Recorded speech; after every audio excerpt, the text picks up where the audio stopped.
Well, it is Saturday, the day after my perfect reaction time, but you know, kind of yin to a yang, so I'm porting this intake manifold, and come to find out the casting on this manifold is a little bit thinner than normal. It gauged out fine when I was opening everything up, but I'm gonna have to do a fix, and it looks like we may have punched through a little bit, but again, this isn't the first time this has happened, and actually it's technically the second time it's happened. The first time it happened on my personal intake manifold, and I fixed that one as well, but the customer did not pay for a fixed manifold. Customer paid for a new, or at least their manifold to be ported. So I'm going to pick them up a new manifold. I'll port the new manifold for them and get that back over to Dr. Differential. But in the meantime, I'm going to do the same fix to this one that I did to my personal intake manifold. And I want to kind of bring you guys along for the journey a little bit with this, because if you've got a 6.4 and you're looking to maybe port your own intake manifold, this is something that you may need to consider before you get in there and really start trying to roto-rooter those things. So let me check in with you guys. I'll kind of show you what I'm doing over here. More or less as I'm doing it, it just involves epoxy and some tape. You want to kind of back reinforce the spot that you're going to be epoxying on these things from the back side. Once everything cures, obviously the tape comes off. But at any rate, what I want to show you guys is this area right here. Now, this is what they look like when I port them. Really open these things up quite a bit. That's 85 millimeters basically all the way through. And normally you can manage that with no problem with these manifolds. The problem comes right here. And I know you guys can't see it, but I will illustrate it for you here in just a second, and it will literally illuminate the situation for you. You see that? Right there. There we go. There we go. That's the problem. So that's what we're going to be repairing. And what ends up happening with these things, you can see the light coming through it right there. What happens is these manifolds, and this one is kind of funny, because when I got this manifold, I was not really concerned, but it had a lot of core shift. I had to remove a lot of material to smooth things out on this manifold. And anyway, that isn't what caused this. What ends up happening is these manifolds can be very thin right there. And I'm going to try to show you guys this. If you can see how there's kind of a line? I don't know if that really shows up. It's right here. And what that line is, you can see I've already scuffed it up. I'm getting it ready to apply the epoxy to it, to backfill it. But it's kind of hard to tell. You can see the line right there. Right in there. Some of the manifolds, the problem that you end up running into is that it can be very thin right there. And you can think of it like it's the plastic kind of turning or bending in the mold itself when this piece is cast. And so what can happen is that area can be very thin. Now, most of the time, when you're porting these things, you will be miking them the whole time. And I've got my mics and everything, and I'm always checking opening sizes and things like that. This one was checking out A-OK. It was a little on the aggressive side, but nothing super crazy. That's what they look like I say, normally when I get done porting them. So quite a bit of an opening, and it's there to accommodate an 85 millimeter throttle body. So anyway, I'm going through, I'm test fitting it, everything's great, everything's checking out just fine. And the funny thing is that I was basically doing my QC check. Once I'm done with the throat, once I'm done with the runners, that's what the runners end up looking like when I'm done with them, by the way. Sculpting performance. Kind of hard to hold this thing up like that, but hopefully you can see there, it's opened up pretty good. Once I'm done with one of these things, I'll go through it and I'll QC it. And I didn't notice this little blemish is what they end up looking like. I didn't really notice it until I went through and I was QCing the manifold, and that's when I found it and immediately called Doc Diff and said, hey dude, found something on this, so it's going to be a minute. I'm waiting to hear back when I can get that other manifold in to get it ported. So anyway, that is what I am up to with this contraption. Let me check in with you guys.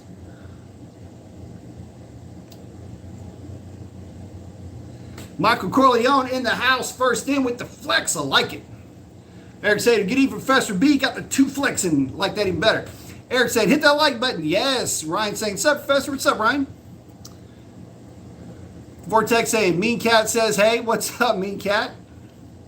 VA say in the house, what's up? Bruce says, hey, I've got an idea of the history of the Ram Chargers.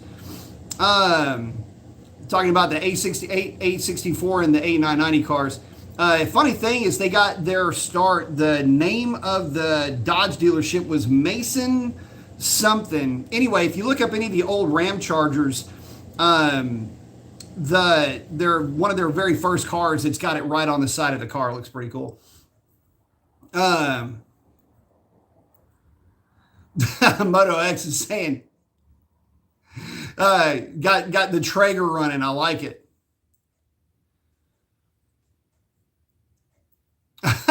The Blueser's he's converting a electric to manual throttle body. Fun one. I like it. Donald is in. What's up, D Powers? Brian's in saying, hey, B saying hi from Minnesota. What's up, brother? Chuck saying, good evening, my Mopar brotherhood. What's up, y'all? So, yeah, we're going to be doing a little bit of a repair here. And what kind of stinks about this is I was really kind of stoked to get this one back because I put a lot of work into this one. Not that I don't put a lot of work into them, but when the manifolds are a little bit of a problem child, especially with this one, it had a lot of casting flash in it. I mean, it was weird. This one, it had enough casting flash in it and enough overlapping on the bad side. In other words, in the direction of airflow, like if the direction of airflow is down and you get an overlap like this, that's not exactly a bad thing. I mean, it's not bad. It's when you get an overlap like that with the airflow, in other words, going, well, from this direction like that. That's when you go in and you blend everything and you smooth it out, you can get some improvements. This thing had all kinds of things going on with it. So anyway, really worked hard on it, really got it all smoothed out, real clean. I mean, it turned out to be a whole lot nicer than it really had any right to be, and then ran into a thin casting. It happens, so it's not that big of a deal. You just kind of fix it and get it moved on. But again, the customer is going to get a brand new intake manifold, and I'll just port that one, and then this one will be repaired, and it'll work fine. It's always kind of be careful though. It's been repaired, but you hit this thing with epoxy. Like I say, my old manifold lasted a whole lot of miles with a whole lot more backfilling than this. So this one, I'll be backfilling this portion of it. Well, I'll be backfilling both portions here and here. But my old one, I had to fill this entire area on both sides because I just totally hogged that one out. That one was, I just kind of went for broke on that manifold because I figured, hey, it's mine. If I screw it up, no big deal. But yeah, I went super aggressive with that one. So this one, nowhere near as bad. But again, customer's going to get a new one because, like I said, they paid for a ported manifold, not a fixed manifold. So,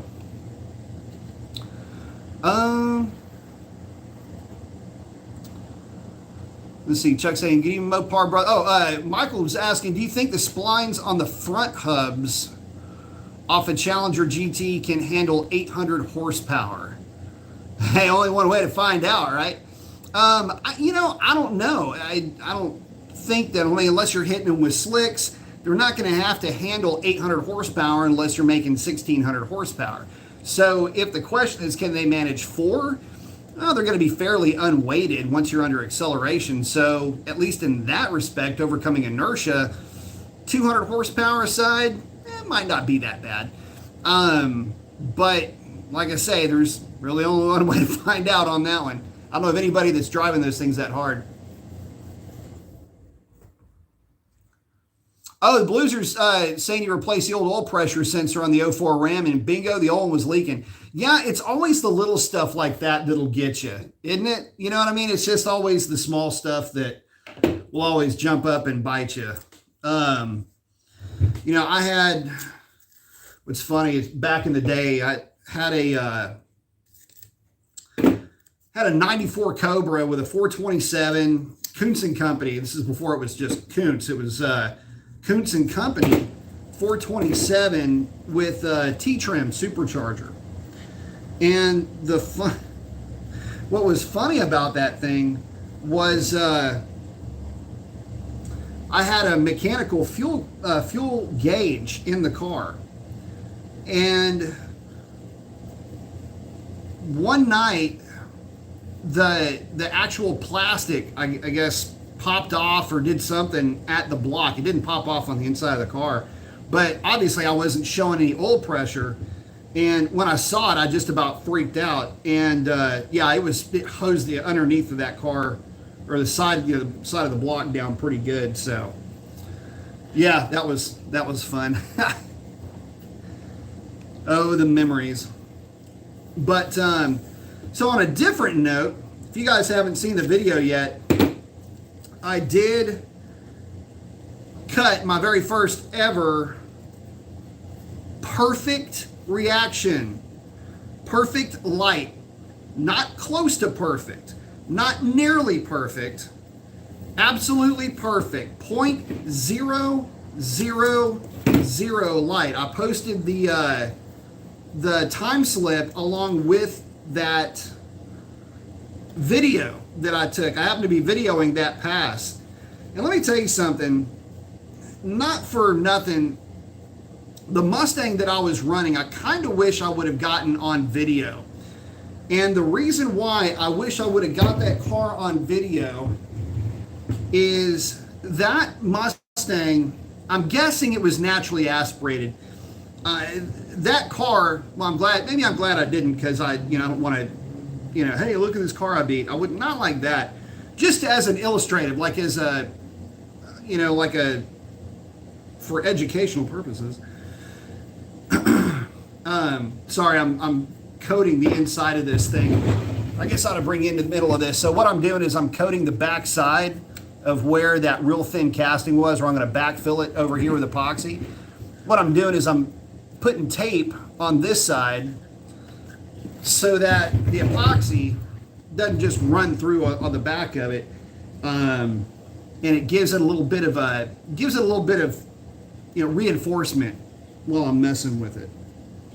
But anyway, the reason why I wish I would have gotten that car on video, I talk a lot about weight reduction, right? I mean, y'all hear me talking about it all the time. I made 2 videos going around the car, talking about, yes, I still have my windshield wiper motors. Yes, I still have my glass. Yes, I still have this, that, or whatever. Because so many guys will say, oh, my car runs a number, but is it really still the car? Like, how much of the car can you remove and have it still be the car? You know where I'm going with that, right? Let's call it race prep. Anyway, this guy had taken race prep to a whole new level. That's why I was saying it probably was naturally aspirated. Going back and looking at the time slip and seeing the number that the guy ran.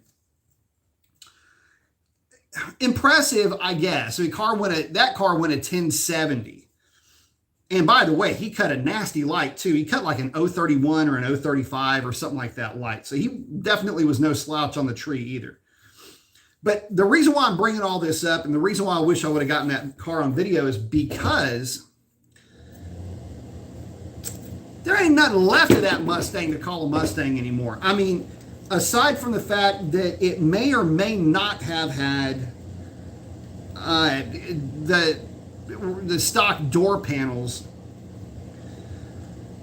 it didn't have any exhaust. There was no, I mean, you look underneath the car and you see the freaking rear diff. There was not, I think it was running like no exhaust. I don't think the car had an interior. It didn't have a hood. Basically every weight savings thing you can do to a car, and what I mean by all of that is by means of removing parts, was done to the car. You probably could have taken all the parts that he removed from the car, sold them on the internet or on the forum, and had taken that money and probably would have gotten one hell of a down payment on another new Mustang. Like it was really funny, the amount of stuff. I say funny, it's just interesting to me, I guess. But anyway, total drag race appliance. I mean, that's what the thing is, and kudos to them. I mean, I'm sure that car will last 100 years because there's no weight, right? I mean, it's just a real, parts-friendly thing when you start to remove all that weight. Anyway, Stuart, thank you very much. Asking, do you need forged pistons and a tune to run nitrous on a 6.4? To do it super safely, yes, but it's more than that. Okay, so let me unpack that for you a little bit, because I think the question really is, do you need forged pistons and a tune and a nitrous controller to safely run nitrous on a 6.4 long term? So with the nitrous outlet, what is the damn part number? I think it ends with 10. Anyway, that controller, which will control nitrous based on injector duty cycle, that one is really good. And the reason why I bring it up is, yes, you would probably want to run a tune whether you have pistons or not. You don't have to put forged pistons in the car to run nitrous. I would probably be okay with maybe 100 shot with a set of TR7s, like the just one step colder plugs in the car. Gap the plugs at like 38 or 40, you'll be in pretty good shape. But I think the main thing that you're wondering is, how long can you run it for like that? Do you really need a tune? Yeah, because those cars are kind of lean from the factory anyway. So you could get away with running a wet shot on the car. And like I say, maybe 100 shot. The problem is you get into real deep DAs, could potentially create a problem. Depends on how long you're on the spray for also. If you're just in it here and there playing around with it, that's one thing. If you mat the throttle and are doing like 60 to 130 hits, it's a lot of pressure, a lot of cylinder pressure to be trying to run nitrous with stock pistons. Again, you go 100 shot, 125, 150. A lot of times guys just get greedy with nitrous, and that's how these cars end up popping. You'll also hear, this is one other thing, you'll hear of guys running nitrous on 6.4s and not having any issues. But what they'll fail to tell you is that they're living at a significantly higher altitude. If you're at a lower altitude, just remember that it is your margin of error is significantly less. And the reason for that is because if you live at lower altitudes, you inherently have more oxygen available to you just because you live at lower altitudes. So what you can get away with in higher altitude in terms of a jetting or the shot, the size of the shot, is going to be a little bit different than if you're at a lower altitude, especially at lower DAs. I know they say, oh, nitrous is just DA in a bottle. It is, but when you're working with better atmospheric conditions anyway, that's when running nitrous can end up being a bit of a problem. And can cause problems a little bit more easily, I should say. For street applications, the guys that are tuned for nitrous or that are set up to run nitrous, it doesn't matter. They can be in Denver, Colorado, or in Houston, Texas. It doesn't matter for those guys. But again, if you're looking to play around a little bit on the street, you know, I would say limit it. A lot of people argue with me about this. I'd say limit it to 100 shot. And definitely for sure go a step down in plugs. I would absolutely say, but yes, you would need to have the right controller and a tune to go along with it. And it ain't going to be cheap, but it'll at least be safer than just throwing the kit on there, sending it, and hoping for the best. And by the way, a typical nitrous tune, for 150 shot, you're going to pull, you'll pull 3.5 degrees at peak torque, and you'll pull about 3 degrees, 2.5 degrees after that through peak RPM. So, just free advice on that one.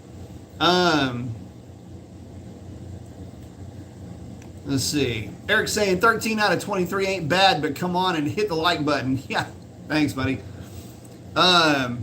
Eric's saying my best light was a 004. Nice work. Thank you. Yep, I 000 all the way across the board, man. I couldn't believe it when I saw it. But listen. Oh, getting back to that race. So, to that point, I knew, looking at that car, because it was like straight up real talk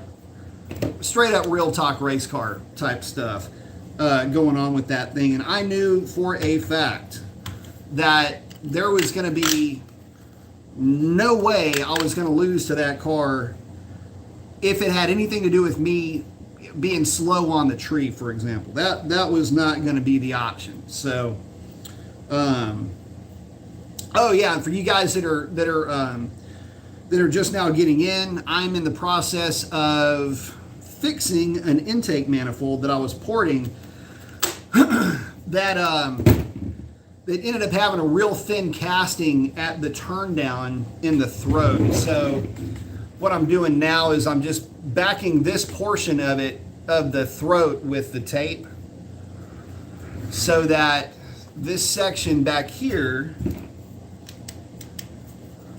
you can see it right there, that little blemish right there.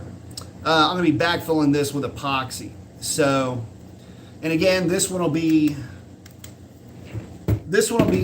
mine because I will be picking up a new manifold for this customer, and then I'll port that manifold for them. Because like I was saying before, the customer paid for a ported manifold, not a repaired manifold.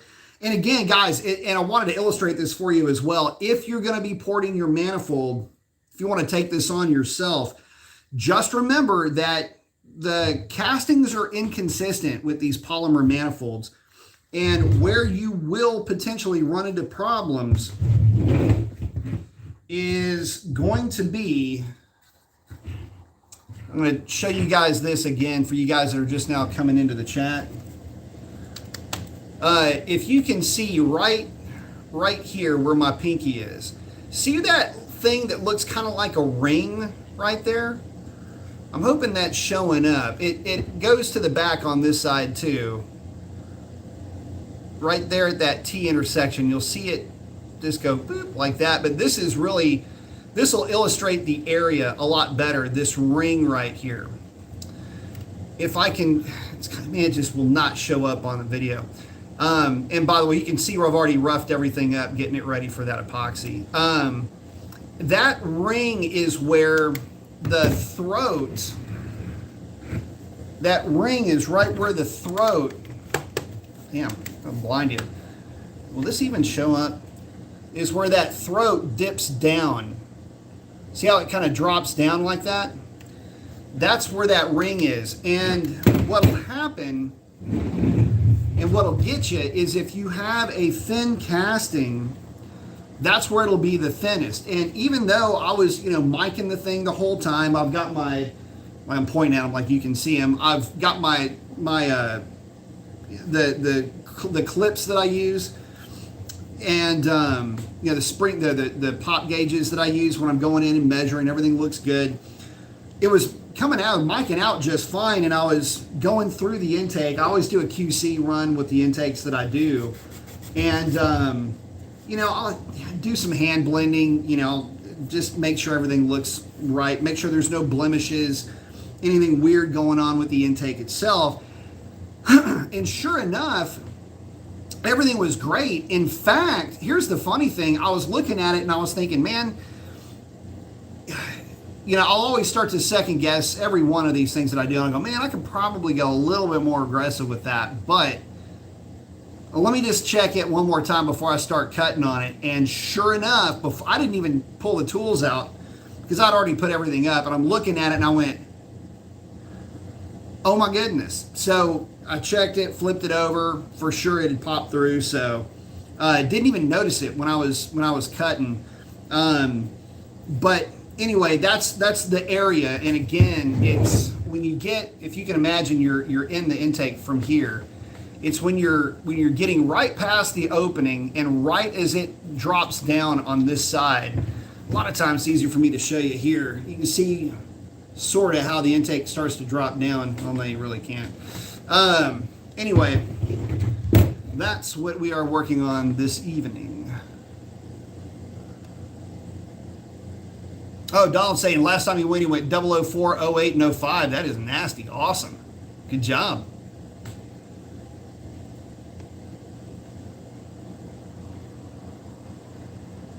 Oh, VA's, I just saw this saying, what app do you use for DA when you're at the track? I am using the app for the track, which is HRP Slips. They have the DA. In fact, where's my other phone? Here, I'll show you what it looks like. I am using their app, and it's local. I can tell you what it is right now. Right now, if you were to go run, it would be, is that showing up? Negative 1,400 feet, basically. I don't think that's showing up. God dang it. Hang on. Anyway, whenever you have the app pulled up, you just scroll over to the right, and it'll give you all the details. Maybe that's working better. But there you go. That is the app that I use. Oh, Eric's saying, I can see it be, what do you want for the repaired one? I might be interested. There actually might already be somebody speaking for this one. Not sure yet, but I will let you know as soon as I find out. VA saying thank you. Thank you, buddy. Yeah, and if y'all ever want to keep up with my times, all you got to do is look up Houston Raceway Park, or rather go onto your app store, and it's HRP Slips, and I'm car number 1182. That's my number for this year. Last year I was car number 1122. So hopefully that helps you guys. Oh, hang on. Hopefully that helps you guys out.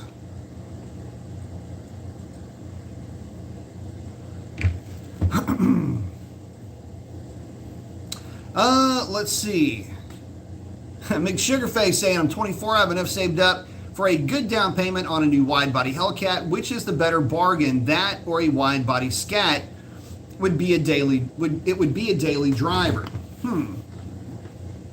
It's a good question, and it depends on really you, yourself, your own personal outlook on the car as far as which one would be a better daily. I would venture a guess and say that if you were to ask Scat Pack owners that daily their car, they love it. The guys that I know that dailied Hellcats, a lot of them were, they didn't do a whole lot of city driving. They were doing a whole lot of long distance driving with them. In other words, 2 to 4 hour drives in any one direction. So in saying that, if you want something that's fun, punchy, something you can play with on the street, it is really hard to beat a wide body Scat, or any Scat Pack for that matter. They're extremely punchy. They're quick for period. I mean, they're quick cars, full stop. And to be honest with you, you can use every horsepower that you bought you can use in a Scat Pack, especially in a wide body, because you got a lot more rubber on the ground than that little 245 thing that the other cars come with. So as a daily, that thing would be a whole lot of fun. The Hellcat is going to be significantly more expensive, so you got to take that into account. But the Hellcat, and well, both of them will actually hold their value really well. Hellcat may be a little bit better. If there is a downside, because you're going to be running the same fuel either way, 93 octane. If there's a downside to the Hellcat that guys would complain about, is that you can't really use all that power on the street. But there's a catch. When it comes to the wide body, the funny thing is that with it, you're talking about a Hellcat, not a red eye. The Hellcat with the wide body option, you get the wider tire, and the Hellcat is going to come with a 262 gear. When you combine that together, you actually get a car that you can use a lot more of the power that you bought than a normal Hellcat owner can. So if it's in the budget, and I mean really legit, easily fits in the budget, you would not be bored ever to go with a Scat Pack, but you would have a lot of fun with a Hellcat. The difference in fuel economy is negligible. In fact, the Hellcat will probably get a little bit better fuel mileage on the highway. At least that was my experience with my car versus my 392 SRT. As far as which one, again, though, is better, I can tell you this. You get about 80% of the performance envelope covered with a Scat Pack versus a Hellcat. And if you're not going to be drag racing the thing, you're going to be hard pressed to honestly tell me the difference between a 309 geared, because that's what the Scat's going to come with, Scat scooting around in traffic versus a 262 geared Hellcat. One thing you'll notice about the Hellcat that everybody notices about Hellcats that maybe they won't necessarily admit is that the Hellcat with the 262 gear doesn't feel like 700 horsepower. Like, you've got a certain intuitive physics working in your head as to what 700 horsepower is supposed to feel like, or another 200 horsepower over a Scat Pack, what that should feel like. Well, with it being numbed up by that 262 gear, you may not really be getting the feeling that you're wanting out of the Hellcat. So, and the Hellcat's going to feel a little bit heavier too, just because, well, frankly it is, and all of that extra weight's over the front axles. In terms of maintenance, not a big difference between the two. Just keep the oil changed very frequently and you'll be in good shape. But as far as which one is better, you really need to drive the Scat Pack. If you're really happy with the Scat Pack, I don't suggest that you drive a Hellcat. And the only reason why I say that is because the Hellcat will actually feel softer than the Scat Pack down low until you wick it up with, say, 65% throttle. It's at about that time that the bypass shuts and you're making positive crankcase pressure and the car is really wanting to scoot. That's when the Hellcat, that's when you know where your money's been spent. But again, if you're not taking the car to the drag strip and you just want something that looks killer, sounds the part, runs great. Gotta remember, a wide body Scat, dude, that's still an 11-second car, or at least a low 12-second car. I mean, you're not going into any conflict unarmed. And they're just so much fun to drive. So drive one. If you like the Scat, you can save yourself a pretty healthy chunk of change by going with that Scat Pack. If you end up driving the Scat Pack and feeling like you want a little bit more, the Hellcat is extremely hard to beat. I will tell you this. It's hard to have buyer's remorse when you buy a Hellcat. And the reason why I say that is it's a Hellcat. I know a lot of times guys have bought Scat Packs and they thought, man, I'm spending all this money. Could I really have afforded more? Would it really be better to get a Hellcat? Think of all the things I can do with a Hellcat, and that's where you go wrong with a Hellcat. See, the problem with the Hellcat at the end of the day is it's just a beep beep bop beep bop beep. Hi, I want more power, and it shows up in your front doorstep, and it's just a pulley away from making another 60 horsepower, and the gains are huge, and all of the things that come with that are really there with the Hellcat. I mean, look at what you can do just with the direct connection kits that are going to start to become available in March. So if you want a very fun car that will serve you really well in terms of a daily driver, go with the Scat Pack.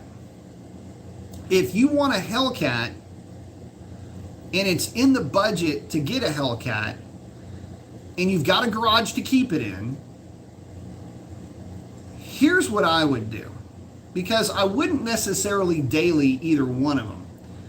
Tires get expensive, rock chips, and here's what I would do. If it's in the budget to get a Hellcat, then it's also feasible to just get you a cheap cash car. Go to one of the cheap lots, get you an old pickup truck that you can drive back and forth to work that you don't care about. Get you an old Corolla. Get you something utilitarian like that, and then have the Hellcat as a second car.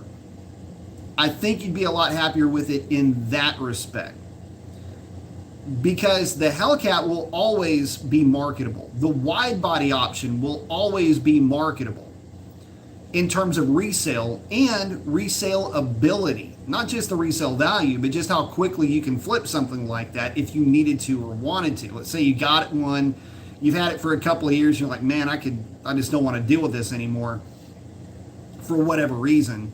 You can get out from underneath it super easy because it's a wide body, or because it's a Hellcat, or both. So just keep that in the back of your mind. Again, if you've got that kind of budget and you're teetering back and forth between those two cars and they're both new, we both know what those are going to cost you. I would say hang on to it, just hold off a little bit longer, depending on what you're driving now, and get you a cash car to run around in.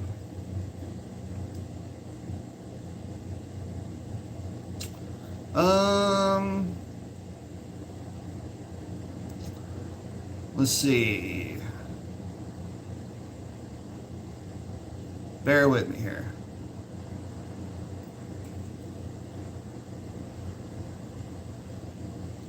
Let's see. Gary's saying hello to everybody. Hit me head saying, hey, B, I've been running Boostain as insurance for days at the track, and I think you have too. On occasion, I do. Ran into a Corvette guy who said it ruined his cats, and it's not good. What have you heard or experienced? Oh, God, here we go. Okay, so here's the thing. I will occasionally run Boostain. Last night, I did not run any Boostain, and I don't have my computer with me, but I was data logging the fuel. My knock sensor voltage looks beautiful. It's low, and I'm running straight 93 octane from the Exxon station, literally right over there, like right over there. I could, if I could damn near bounce a rock off the roof of the place. Anyway, I don't always run Boostain, and in fact, I don't always run Boostain. I'd prefer to not have any additive if I don't have to, but again, it is fuel insurance. So let me give you some anecdotal evidence as far as how well Boostain works or what have you, and the proper usage of the stuff. I will first say this. If you are pouring an entire bottle of the stuff into your tank because you're trying to really raise up your octane level, the boostang's not the right way to go. I would say that up to an ounce per gallon, it's probably just fine, but we don't run that much boostane. I'll put it to you like this. Mean Cat's car has been running boostane for 3 years. God, it's got to be at least 3 years. He is at the track every weekend that the track is open. Rarely misses an opportunity to take his Hellcat to the drag strip. That car has, again, been on boostane the entire time, and it is still running factory catalytic converters. The car just laid down like a string in 970s, and he's only running maybe 2-3 ounces at the most of the stuff. Let me illustrate something for you real quick.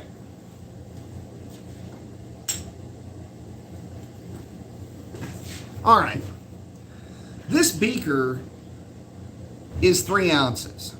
You can see right here, hopefully, the best way to do this. Anyway, if you fill this thing up to here, this little thing that fits in my hand, fill it up to there, that's 3 ounces. Imagine, and this is at the very most of the time it's 2 ounces. And I think my chart, which I happen to always seem to have this thing super handy, if you want to ensure fuel quality for 10 gallons of gas, or about what we would consider half a tank, 9 to 10 gallons of gas, it's 1.71, because I did this chart to try to help folks out, 1.71 ounces for 10 gallons. The reason why I did 5 gallons, because a lot of guys will have their jugs and they'll mix the gas and bring it with them, so just in case you needed that, that's why I put it on there. I want you to think about this. 2 ounces, which is the most anybody really runs, should be running for fuel insurance, okay? We're not targeting 100 octane. 100 octane is 9.22 ounces for 10 gallons. Okay, right there. 9.22 ounces for 10 gallons. You're going to round that up and you're going to go 10 ounces for 10 gallons. That's an ounce per gallon. We're going 2 ounces for 10 gallons.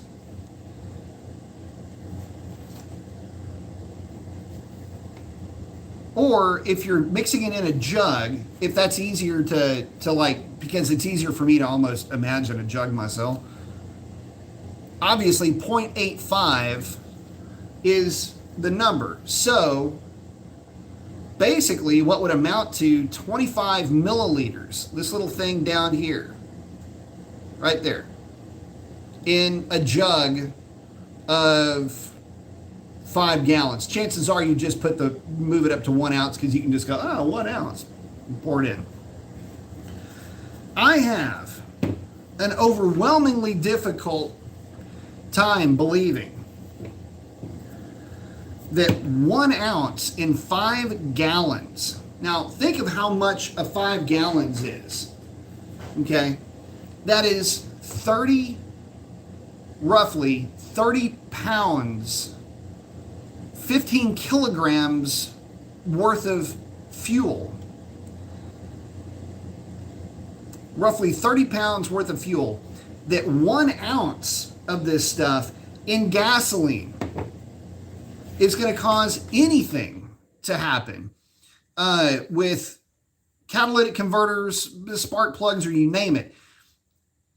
You're putting that 1 ounce, which dissolves very easily, mixes very easily, into an amount of 5 gallons, again, a volume of a very strong it's a, what the hell is the word I'm looking for? Anyway, this stuff can eat freaking, it's powerful shit is what I'm getting with. I hate it when a word just disappears. It's like I'm looking right at it and I can't read it. I'm having a real difficult time that's going to do anything. Again, Mean Cat runs that car literally every weekend, drives it every chance he can, and has been running a couple of ounces of butane in that thing now for the better part of 3 years with nothing being detrimental, no visible, audible, solvent. Gee, there's the word. Damn. Gasoline's one hell of a solvent. And if you put an ounce of practically anything that mixes with it perfectly, just about, you're not, what, let me ask you this. If I were to tell, if I said, look, I'm going to give you an ounce of anything in 5 gallons of anything else, would you even know that it was in there? Like, it would have to be red dye being poured into water for you to notice. And I mean, how much would it really change the pigment of the water, right? It's the same idea. So if the guy was mixing it to the tune of, let's say he's trying to get 100 octane out of the thing. Better still, let's really get creative with this. Let's say that the guy was looking to try to get somewhere around 102 octane. 102 octane versus, what were we trying to play around with? 96-ish? Like, just to ensure that your 93 octane is 93 octane, right? You add an ounce for 5 gallons, or you add a couple of ounces for half a tank of gasoline. Okay. To get to 102 octane, which is what a lot of these guys will actually try to do, or to get to 100 octane. Again, let me show you the bottle. Let me visual aid you here.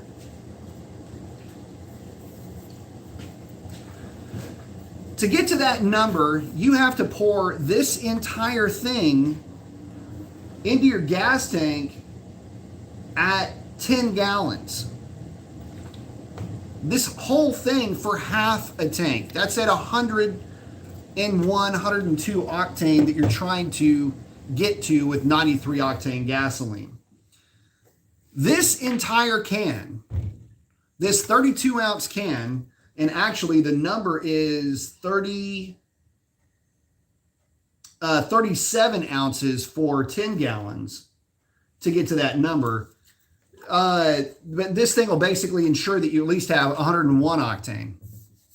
In other words, the more you have, it's like the Richter scale for NOx sensitivity. You need a whole lot more of this just to get it incrementally higher above like 98, 99 octane. If somebody's dumping that much of this stuff into 10 gallons, maybe you're onto something. Maybe that's when you think, well, it might be a good idea to start running race gas, because this stuff costs about $1 an ounce. So this is $32 for 32 ounces, give or take. Your area may be different. But that is equivalent to basically 4 gallons of actual race gas. Might be a better way to go. And as a matter of fact, the chart that I made, I even go into detail as far as when it's legitimately cheaper to go with, and I'll just post that up here, to go with actual race gas than it is to try to use butane to get you where you need to be in terms of octane. Because it gets obnoxious once you start getting into any octane rating above 100, and it's just not even worth it anymore. So, from experience, from a car that I'm literally around every single week, every single weekend, practically without fail, I will see him and his car. And I've been doing this with him for 3 years, and the car's been going down the track getting faster every time. And like I said, just got through laying down a string of 970s on 93 octane with a very small amount. I mean, where'd that damn thing go? With a very small amount of butane in the tank. And I've never data logged that car and had any issues with fuel quality because of it. There you go. Hopefully that answers the question. I know I had a lot going on with that one, but Gary, man, thank you very much. Saying thanks again, B. Sorry about the intake issues. Pretty sure that is the intake I sent. Oh, it might be. Give me all that intake will allow. Hope you enjoyed the track day and thanks for all the info. Help my build. Yeah, this one might actually be yours if this is the one you sent in to Dr. Diff. Couple of things. If it is yours, how many miles are on your car? Like 5? Because this is like the cleanest used intake manifold, if it's used, I've ever seen. But yeah, so and I've got Ernesto's going to get you another intake. I'm just going to port the brand new one. But thank you very much. I appreciate the contribution, brother. But no, it's just stuff that happens. So let me show you. I've already taped the inside of it, getting it ready for the epoxy. I'll still go back through and fix it, but I want to make sure you paid for a ported intake, not a fixed intake. So I'm going to make sure you're taken care of, brother. I've already put the phone calls in and let everybody know. But let me show you what I'm talking about. On the back side of these intakes, it's really kind of weird to see. Hopefully this shows up. See that little ring right here? That's actually significant. That's where the manifold gets thin as it makes the transition down, from the point of view from the side where it comes down like this. That's where it drops down. And what can happen, even though it mic'd out great on the inside, you get this little blemish right there. You can see it right by where my pinky is. And anyway, what ends up happening is it's just a real thin casting, and every once in a while, and listen, my personal intake, I did actually, if I'm being honest, I was a little bit more aggressive with mine, and I actually cooked mine pretty good, and I just backfilled it. But anyway, like I said, I want to make sure that you get a brand new one, so and I'm happy to do that. These things happen, and it's just it's a thin wall, thin casting thing, and some are thicker than others. This one was a little bit thin at that spot, and it's this kind of stuff happens. But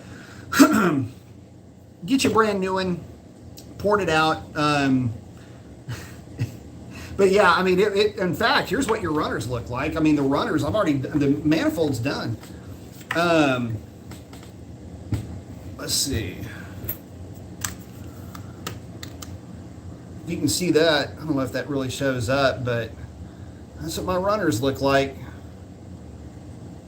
Kind of hard to tell. God, this kind of sucks. But anyway, there you go.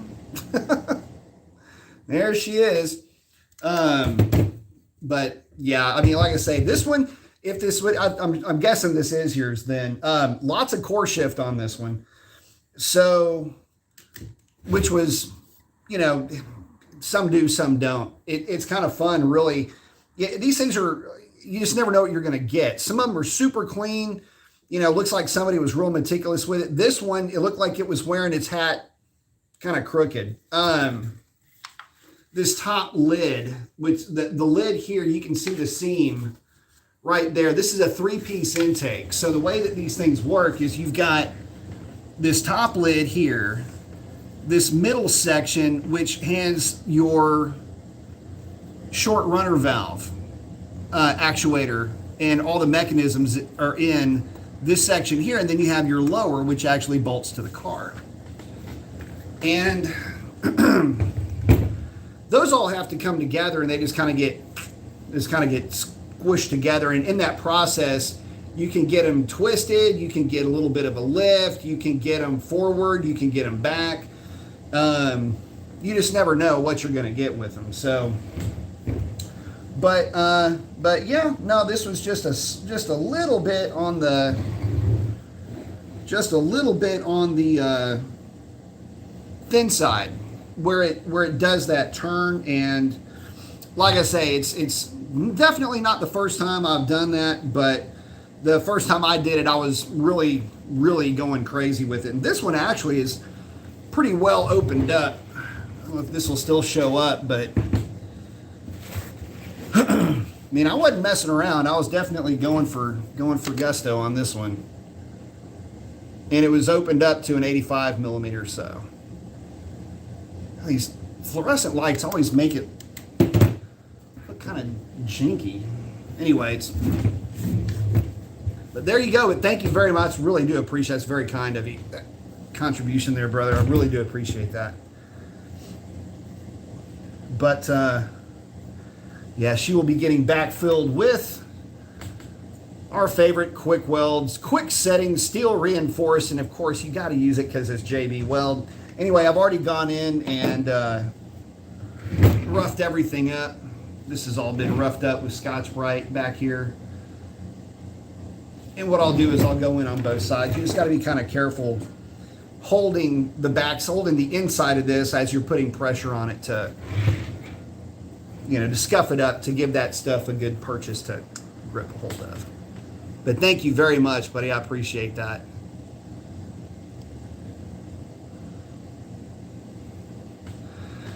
Gary's saying 6,000 miles on it, but I cleaned prior to sending it to you. Yeah, I got it in last week. Waiting on Doc Diff to get some more throttle bodies in. Yeah, it's I talked to him. In fact, you may have seen it. The oh, it's over here. The blank that I use is a Doc Diff. This is the actual prototype of that throttle body. So this is the actual unit that I use, and what I do is I will attach the, oh, and this is something else too. This is cool, Gary, that you were chatting about this. When I do these intakes, what I do is I will install the manifold. I know you guys, I'm bolting on a throttle body, so I mean it's not really rocket surgery over here. But what I will do is, here we go. I will bolt on the throttle body. I mean, I've got a wayward 8mm.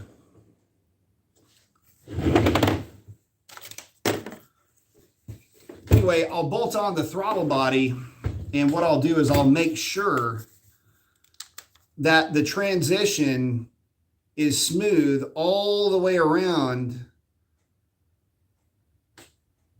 that throttle body. So when you run your finger back there, there will typically be about 1/4 of a millimeter ridge at the throttle body itself all the way around. And that's just to ensure that there is no lip or obstruction in the direction of airflow.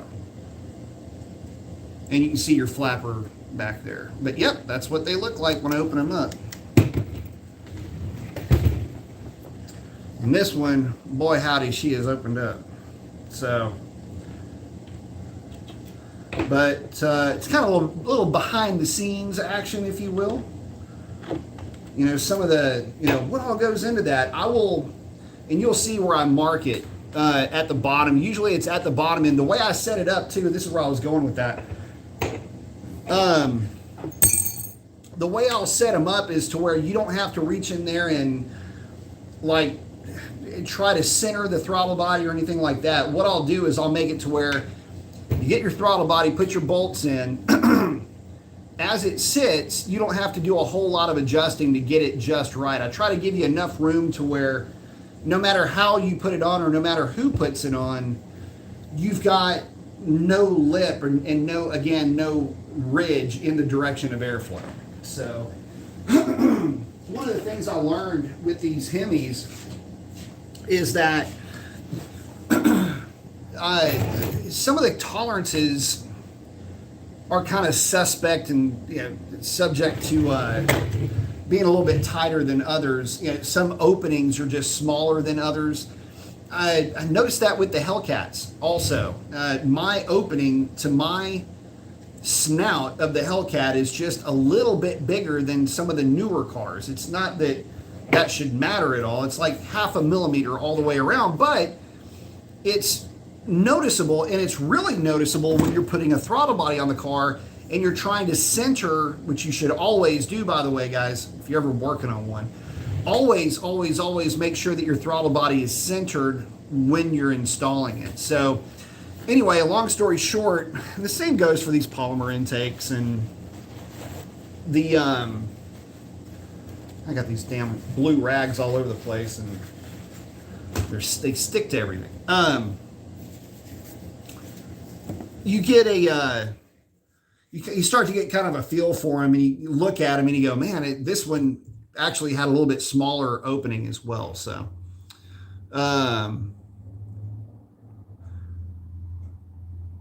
Gary saying 2020 Scat Pack here. Nice. Oh, Gary saying, what is everyone's riding here? Scat Pack for the win? For sure. But yeah, he's saying 6 hours. Even telling Doc Diff, I was looking at it going, my God, every intake should be this pretty. So anyway, I really did appreciate that. So thumbs up there. Yeah. Actually, I had to take some to the car wash before they've been so bad. So, but yeah, good job on that. Like, damn, this thing has like 0 miles. And actually, I'm reaching into your manifold, Gary, right now. I mean, I've got my whole arm up in this thing. One thing I did want to tell you is, that's why I was even asking if it was like, was it a used car? Because, I mean, aside from some dust, it is clean, bro. Like, there is absolutely zero crankcase vent in this thing whatsoever. So, I mean, if you've got your crankcase venting to atmosphere, that would explain some things, because there ain't nothing in this manifold. I mean, absolutely nothing. So, kind of a FYI. You may have already known that, but good job, buddy. Let's see. But thank you again, brother. I appreciate that, man. I really, really do.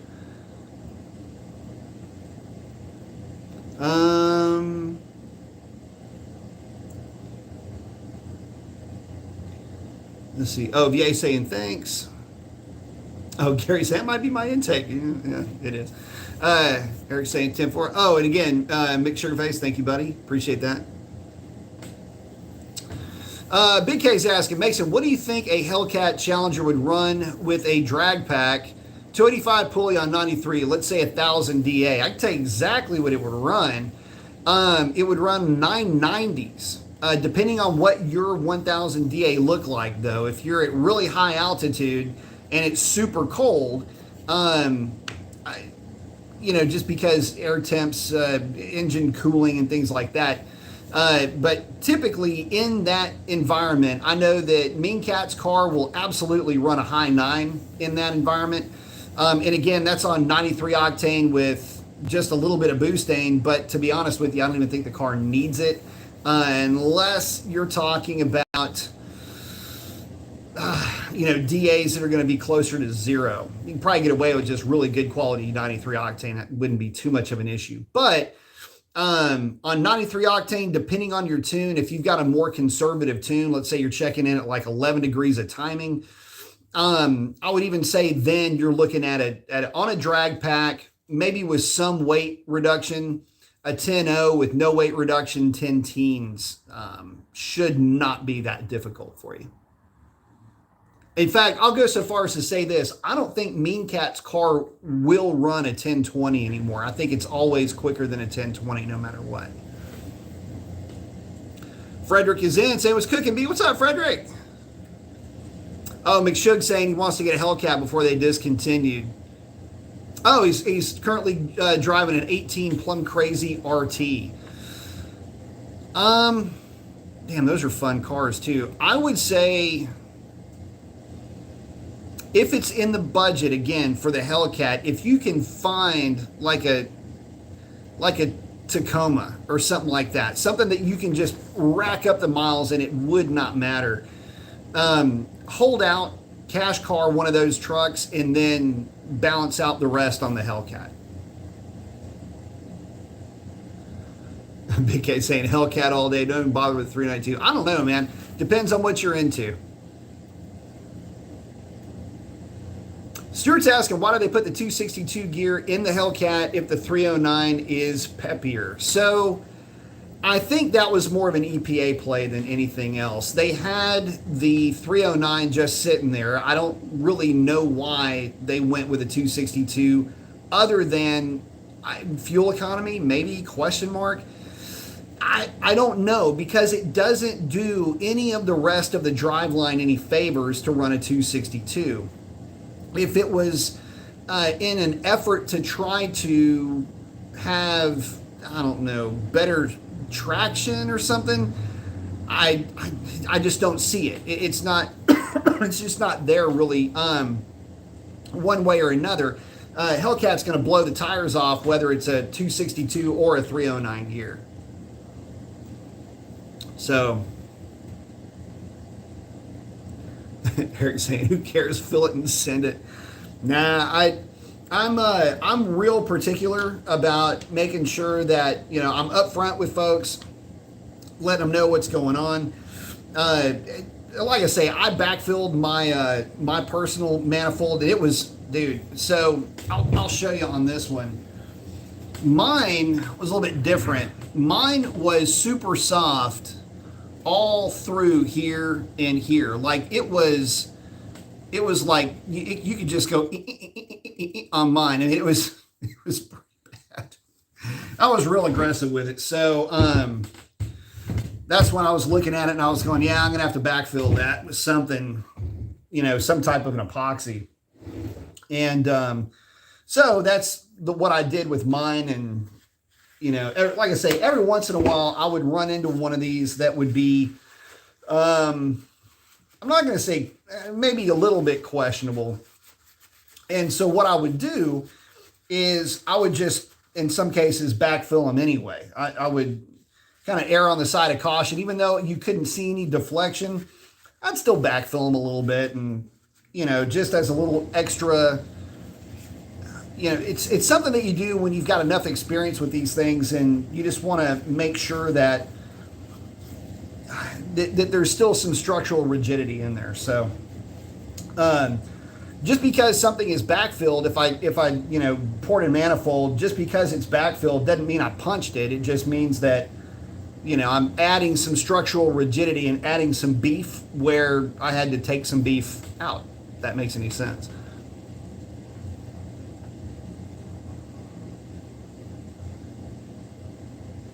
Oh, Michael said he loves his scat. I love the reactions I get when I walk on him light to light. The funny thing is, y'all know my story with my SRT. I used to go sniping after Hellcats. And, light to light on a drag radial, they can be a whole lot of fun. Let's just put it that way. And they'll still torch the tires, though.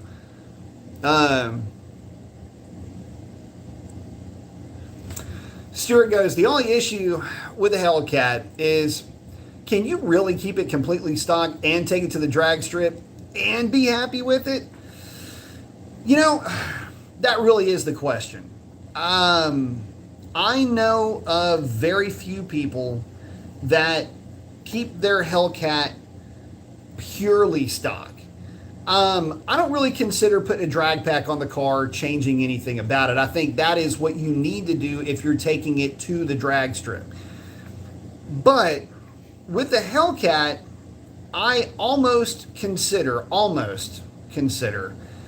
it mandatory to run drag radials on those cars. If you're going to be able to have any real amount of fun with them at all, you can still hit them from a roll, especially with a 262 gear, and they're not going to be a handful. It's when you are running the car at lower speeds, you want to try to play around with it a little bit. The tires, you just light them up. I mean, that's what Hellcats do really, really, really well, is torch tires. So, in saying that, 392s can be a bit more manageable. And on the street, if you're just out driving the thing, the 392 is actually a lot of fun because it's snappier under partial throttle. And, you know, if most of your driving is going to be half throttle, you're really not wailing on the car, okay, Scat Pack might be pretty good. The other thing I want to bring to light is that the Hellcat is only significantly better when you are using the other 200 horsepower that you're given. Now, that being said, you get all of that power at about 60% throttle. So you will know where your money's been spent without going to wide open throttle with a Hellcat. In fact, one of the more fun things to do with the Hellcat is not blasting it at wide open throttle. It's hanging the thing on the supercharger at about 3/4 throttle. That's when the car gets really interesting. That's when you start getting into, you know, hazing the tires at like 55 or 60 miles an hour, is when you just go on the throttle, and, you know, especially with that 309 gear, it will absolutely torch a set of tires from 50 miles an hour, 60 miles an hour. It's not a problem to do with all that big, huge glob of torque that you can just dive right in the middle of. Even more so, I mean, it's actually more fun than going wide open throttle at those speeds. So, you know, yeah, the Hellcat is only faster when you're really getting into the throttle, but you have to remember that really getting into the throttle with a Hellcat and having that bypass close and getting all that boost happens at a fairly low throttle input. In fact, you can see pretty decently high KPAs at, and if you data log the car, you may be at a partial throttle. In other words, your gas pedal may not be wide open, but you can be showing significant throttle opening because of your torque, your commanded torque. You just may be shifting earlier. So, yeah, that's when Hellcats are really good. But again, it's also 20 grand more. And when you start diving into those kinds of numbers, you've got to really be committed to go for that. And I get it. I understand it completely. It's about the same difference to go from a Hellcat to a Red Eye, too.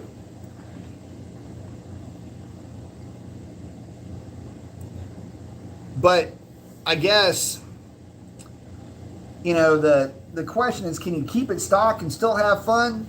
Yeah, you can. You can. And in fact, you know, if you keep it stock, throw a drag pack on it whenever you want to go to. If you don't go to the drag strip all the time, you know, throw a drag pack on just the back of it, get out there, or, you know, drag wheel and tire setup on the back of it and just go out there and have fun. Yeah, you can definitely have a lot of fun with the car bone stock and not really ever have to worry about hurting it either. That's one good thing about the Hellcat, is they are absolutely built like a tank. Just elbowed over my Pepsi, and I was afraid this thing was going to explode all over the place. And again, Gary, man, thank you very much, buddy. I appreciate that.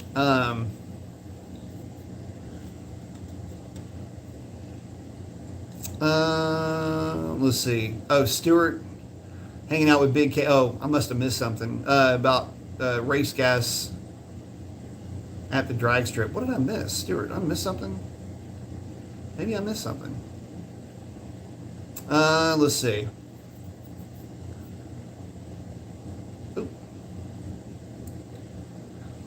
Madeiras asking, hey B, why do you not recommend a 411 or higher diff ratio if the 60s muscle cars came stock, especially paired with big blocks?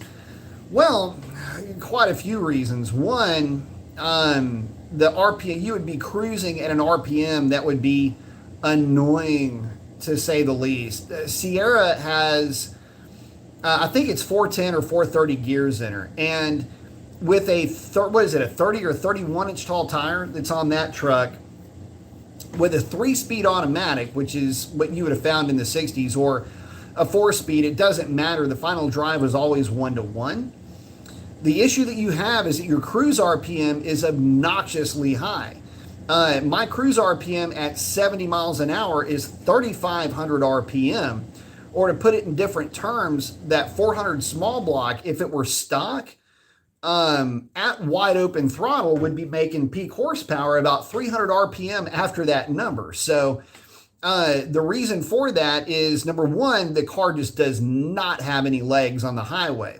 Now, the other side of it is because modern transmissions have far more aggressive gearing than the old 3-speed automatics or the 4-speed manuals. To put things into perspective, your HP70 or HP90 has a 4.71 to 1 first gear.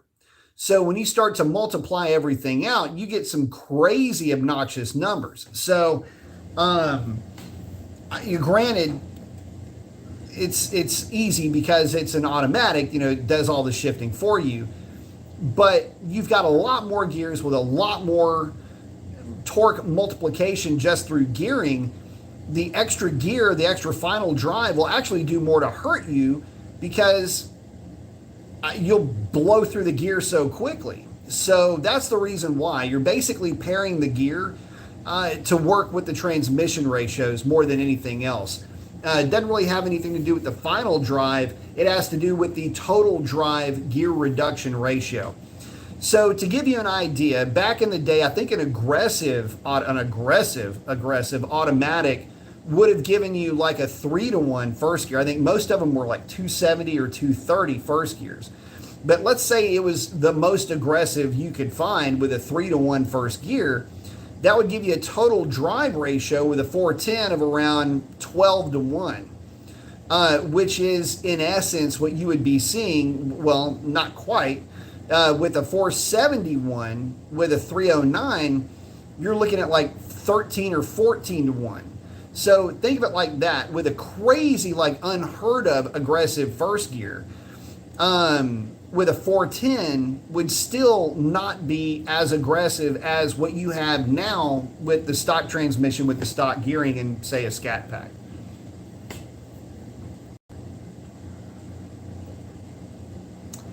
Oh, McSugar, thank you very much. Saying, would you recommend the Trackhawk for a good daily? And what are the chances they bring back Plum Crazy before the Hellcat's discontinued? I'd be surprised if they didn't bring back Plum Crazy. The Trackhawk makes for an unbelievably awesome daily. If I could, I would daily a Trackhawk. The reason for that, they will run the way that they run, whether it's seemingly, I should say, whether it's raining, snowing, pretty, gross, dirt roads, tarmac, it doesn't matter. Trackhawk don't give a shit. One of my favorite cars to drive is the Trackhawk. And again, it's not a speed thing necessarily. It's just they're really cool vehicles to drive. And again, from a safety standpoint, they will always dead hook on the street, makes them really fun, and I mean, they're really fast. So there's that to consider as well. Most guys, if you are into Hellcats, most of the guys that are into Hellcats that drive a Trackhawk will find themselves smitten with that Trackhawk. No doubt about it. No question about it. But from my point of view, I like them from a safety standpoint. You get a whole lot of power and it's all-wheel drive.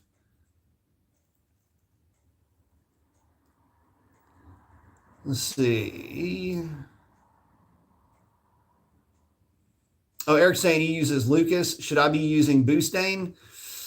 I'm not familiar with Lucas, quite honestly. If it's working, if you're able to data log the car and you're in good shape with your knock sensor voltage, I'd say keep using Lucas. Again, since I'm not familiar with it, I'm really only familiar with Boostane and Torco to a very limited extent. But I would, if I were to suggest one, the only one that I do any fuel testing with is Boostane, and the only reason why I use the Boostane is because there's a place, remember that Exxon station that I was telling you about that I get all my gasoline at? Okay, if you go down about 5 blocks from that Exxon station, there's a really cool detail shop. It's called The Detail Spot, and they're a Boustain distributor, so I can get Boustain there if I need it. And so since it's convenient, I just literally can cruise over there and get a can of Boustain and then walk next door and get ice cream. So, oh, Madeire's he's talking about a final drive for a custom street machine. If you're talking about that for like a custom street machine, if you're gonna do like a 700R, not 700R4, if you're doing a 727 torque flight swap, 3-speed swap, or you're talking about maybe doing a manual transmission like a 6-speed, then in that case, I mean, you can throw the 410 in it, you can throw a 370 in it, and be in really good shape. That's what the cars come with from the factory. Are 370s for the Hellcat and 3.92 for the Scat Packs. But again, it's mainly based on the fact that the transmission ratios are significantly less aggressive than the automatics.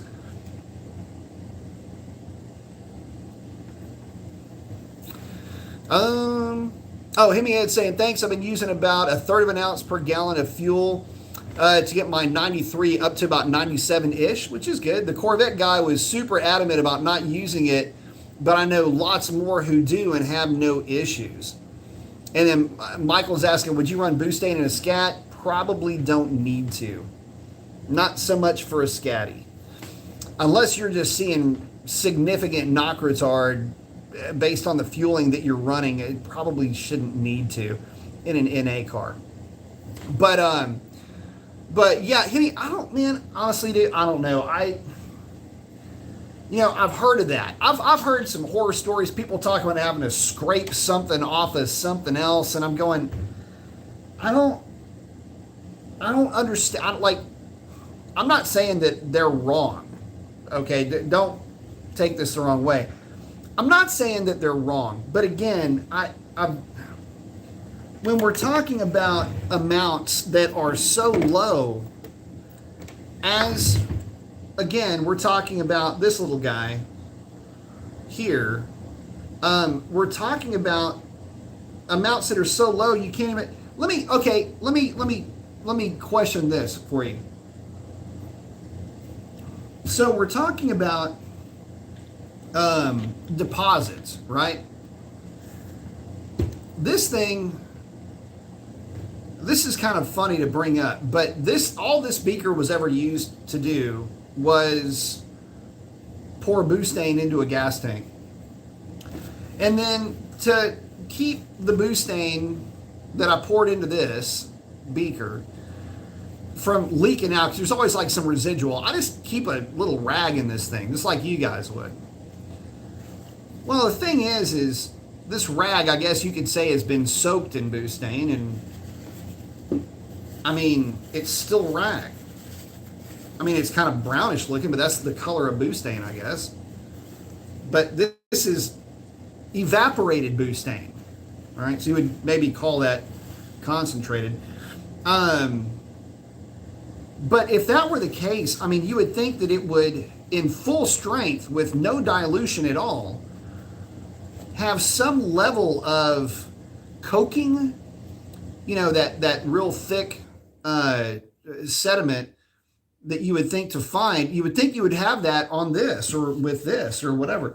Now, I guess I could do some kind of an experiment. I mean, you could get it to evaporate and it would kind of distill off down to whatever the thicker quantities are. This did that at one point, and I just like wiped it off because it was like residue. Because it had been in here for forever, because I think the last time I did anything was when I was doing all the fuel testing with the Buc-ee's gas that was kind of eyebrow raising. And then I use it to maintain it's like, again, it's octane insurance for the Mustang and for the truck. So, for Sierra. So again, I mean, I'm no expert in the subject by any means, but you would think that something which is always literally exposed to the Boustain, if there was going to be some kind of funk on this that would really cause a problem on something that is metal, that all that this was Boustain, it's never been exposed to anything else, and this is a rag, wouldn't this thing like be hard or crystallized or something other than like a stain? Hardly even smells like anything. I'm just asking a question. I don't know. Maybe I'm thinking about this the wrong way, but it seems to me that it would have affected this way before it would have affected anything if it was diluted in 10 gallons of gasoline, and we're only talking about 2 or 3 ounces. Like this amount in, you can imagine what 2 jugs of gas look like. Again, I don't know. I'm not an expert in this, and I haven't had a failure because of it. I think it's because the amount that's being used is so low that it's under some critical threshold. Again, I think that if you go by the chart, again, I'll just give you guys the chart, and y'all needed a graph. This is what the graph ends up looking like. I even made a graph to go along with it. So I'm sure there may be some critical point where the extra butane could create some kind of a problem. Maybe when you mix it with gasoline, it turns into, who knows.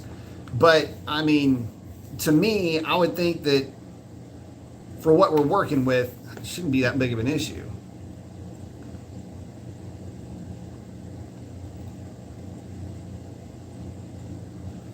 Hey, Mick Sugar again. Thank you very much, buddy. Asking, do you think that the Charger will get a Demon version or something similar? Well, you've got the Red Eye version, which is about as close to the Demon as you can get. I mean, it's the same engine, same camshaft spec, same supercharger, same pulley ratio. And wide body at that. So yeah, I mean, that's about as close as you're going to get in terms of like putting the Demon springs or anything else like that on that car, or having a high octane option. Well, I mean, you've got all of the upcoming direct connection modifications that you'll be able to take advantage of. So in that respect, to be honest with you, it might be a little bit better than a Demon. And look, y'all know my stance on Charger versus Challenger. I have a built-in soft spot for Chargers because of the fact that I had an 09 E63 AMG. And my E63 AMG, if you were to field dress it, you would not know the difference between its innards and a Charger's innards. It's the same car, basically. So with that being said, it's, if you, a Red Eye Charger is an awesome car, and it's as close to, a Demon with class, so to speak, if you want to think of it that way. But if it's me, and if it's in the budget, I go Red Eye Charger, throw a little bit of direct connection love at it, and have something that is making at least 800 plus horsepower, deep into 800 horsepower territory, as a matter of fact, all the while maintaining factory warranty, and then just have fun with it. But thank you very much, man. I appreciate that.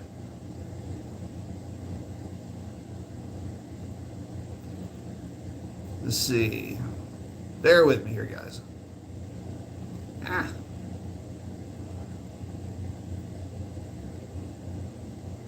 Dang it. I keep going past it. Gary had touched on him. Yeah, so for talking intake manifold fixing, this is one that I was porting that I'm going to have to do a little bit of backfilling on, but we're going to get Gary taken care of. So it'll actually end up being a really killer intake though. But anyway, getting back to it.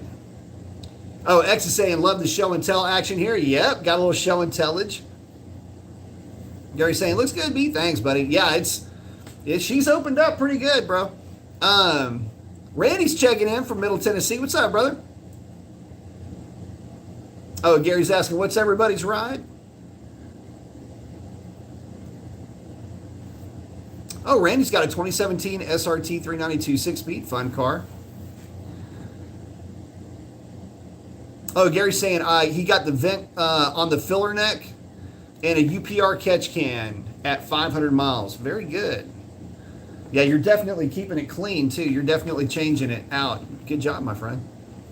You can tell. I mean, it's absolutely working. Non-X saying, good night, be my Pro-Charged 2006 Chrysler 306-1 Hemi just broke the right rear axle, which was recently replaced by the dealer. It's broken inside, but in one piece. Oh, damn, that sucks. Man, I really like the 300s too. There's a few really clean ones that run around here that I really like. I've got this thing, man. I just always kind of wanted a black 300 SRT. I just never did get one. Just love the cars. Robert's asking, can I get your thoughts on swapping his Gaytrag 306 to a 391? I'm 6.1 Pro Charge cam converter. It'll definitely make it lively. So we did on a 426 stroker Nag 1 car, we did a 392 rear gear swap. The only downside, if you want to call it a downside, is that going down the freeway, it would tack like just under 3,000 RPM at 80 miles an hour. It's not that bad, honestly. I'm quite frankly, I had grown accustomed to not much better than that, like 2,500 RPM at 70. So, or 2,500 at 75, 28 at 80 with Foxy. So, it's not that far off from that. It will be extremely lively, and will definitely catch your attention. That's for sure. So, I liked driving that car. Some folks don't necessarily like that it spins that high. If you drive the car a lot, and you would have to define a lot, but I would say if you're on the highway for more than, say, 45 minutes at a time, regularly, it might get a little bit old. But if you're not on the highway for more than, say, 20 minutes at a time, maybe 30 minutes, it's actually kind of fun. It's just if you're going on longer trips, it's going to get a little bit exhausting to have that thing just, it also depends on your exhaust too. Let's not forget that. But if you're on the highway for that amount of time, it can get a little bit annoying just droning on for that long.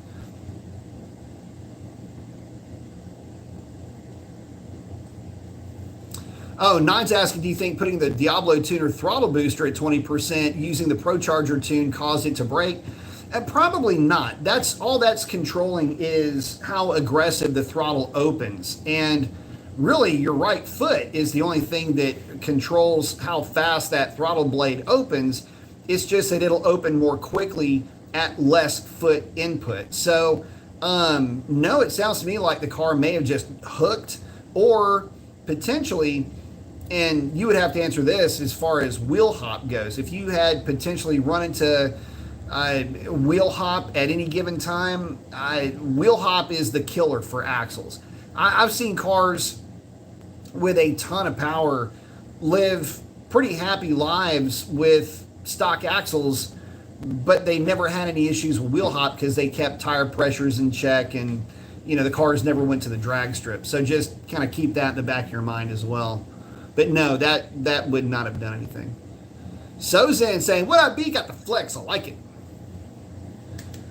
Oh, Scat Pack 392. Scat Pack Charger Daytona here. Love it. Very nice. Oh, Mike's asking, saying, hey, Mason. Hey, Chad. Hope you guys are having a good evening. Flexing up. Very cool. Saying, out of curiosity, besides the size, is there any difference between the MO339 and MO899 oil filters? I don't think so. I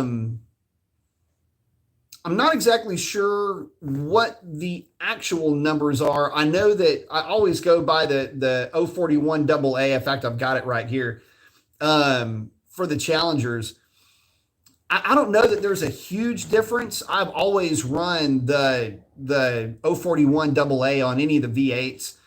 And the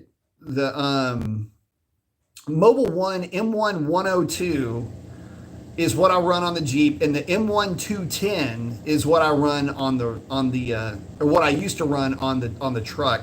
And that was just because I could get it at the O'Reilly's, which I always talk about, the Exxon, which is over here. I got an O'Reilly's, which is right over there. So got a lot of real convenient, spots for me to go run and grab stuff.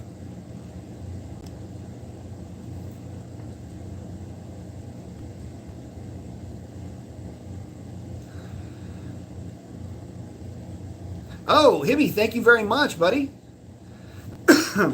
Saying, answering the car check question above. 2018 Challenger Scat Pack with a few bolt-ons and a tune. Seriously love this car. Very, very cool. Man, the fun thing about Scatties is a little bit of weight reduction or none, depending on how you wanted to go. But on a drag pack, it's a solid 1160, 1170 car at the drag strip. So, man, and there was a point in time, y'all got to remember that 11s, 12s for that matter, anything in the 12s, was a fast-ass car. You got to remember that you're coming to a place that, to be honest with you, is really uncharted territory. And, I've said this over and over again, especially when you start talking about the boosted applications, but you really are stretching the limits really only of what 93 octane can accommodate.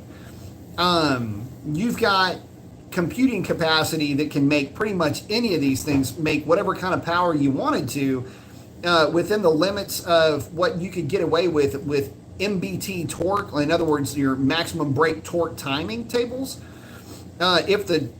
Just as long as the fuel could handle it, so there's a lot to consider with these new cars, and the Scatties are a lot of fun. Definitely love them. But thank you very much, bud. Let's see. Bear with me here.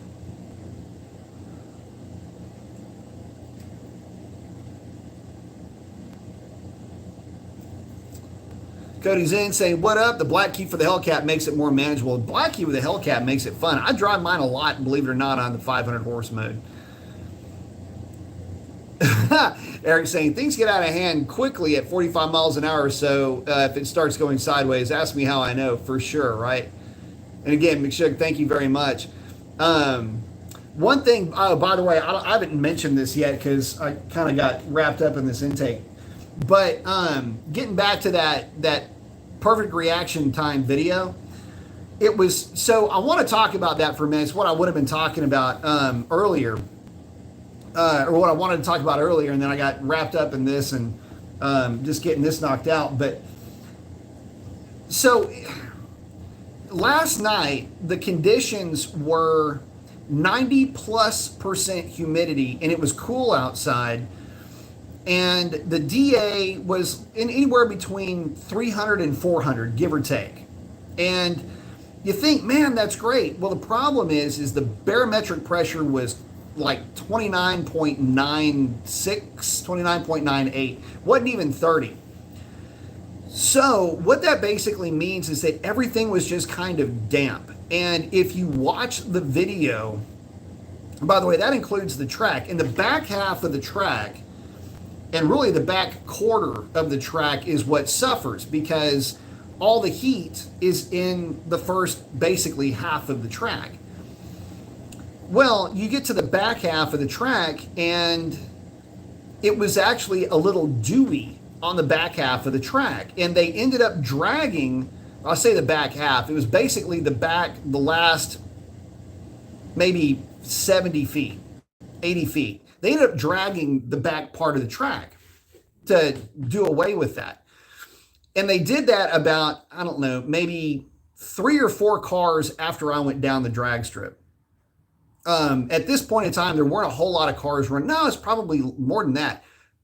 anyway, long story short, when you watch the video, watch that video, but pay attention to when I'm going through the traps, because from your point of view, the car will actually go like this.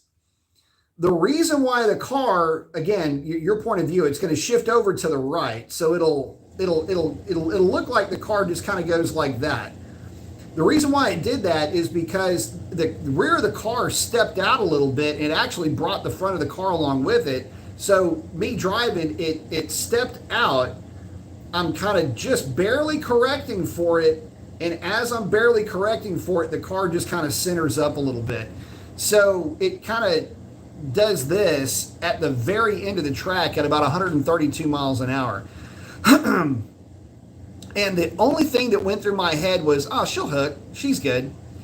It felt a lot like a bias ply shimmy. And so not that it's a good thing, but you kind of get used to that after a while. If you're running a lot of bias ply, you notice the car will kind of move around a little bit. It's kind of doing its own thing. It's kind of like, it's like at the club a little bit. The car's just kind of getting one of these things, but it's still going straight. But when the car is moving around, it's still going straight, that's one thing. When the car kind of scoots over and it's just like that, like it feels a little bit weird. Anyway, I didn't really mention it in the video because, you get, at the time, it's just, again, the only thought was, oh, she'll hook. No, it's not doing anything weird. I didn't really correct a whole lot. It was basically this amount of correction. I just kind of brought it back in line. But it definitely did it, and I noticed it, and it, like I say, not only did it not go unnoticed, I was going, I don't think I'm going to make another hit, but then I pulled back around, was kind of hanging out, and they ended up taking the tractor and drug the back half of the track, and she was dead straight on that last hit. So anyway, fun fact on that pass.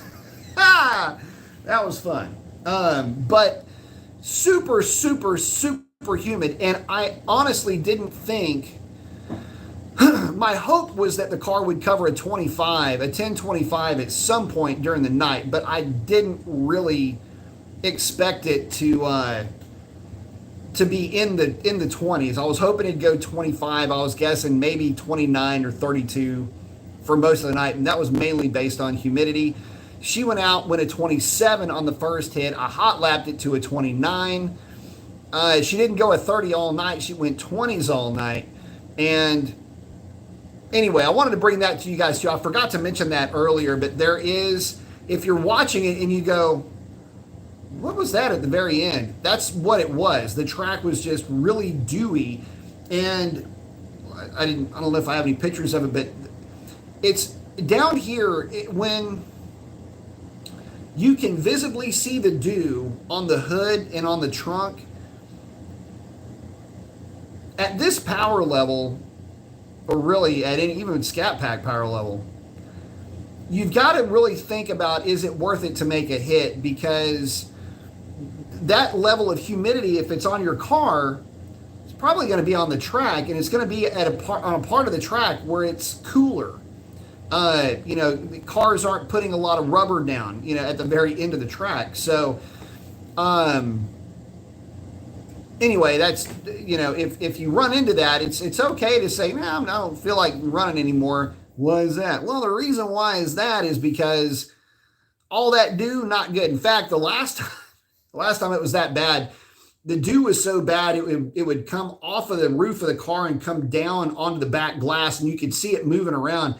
The first time I had that happen, I was going, oh my God, I saw it in the rear view mirror, and I'm going, I thought it was smoke. It wasn't. It was just the water sheeting back and forth, which is never good. And at that point, I'm like, yeah, we're done here.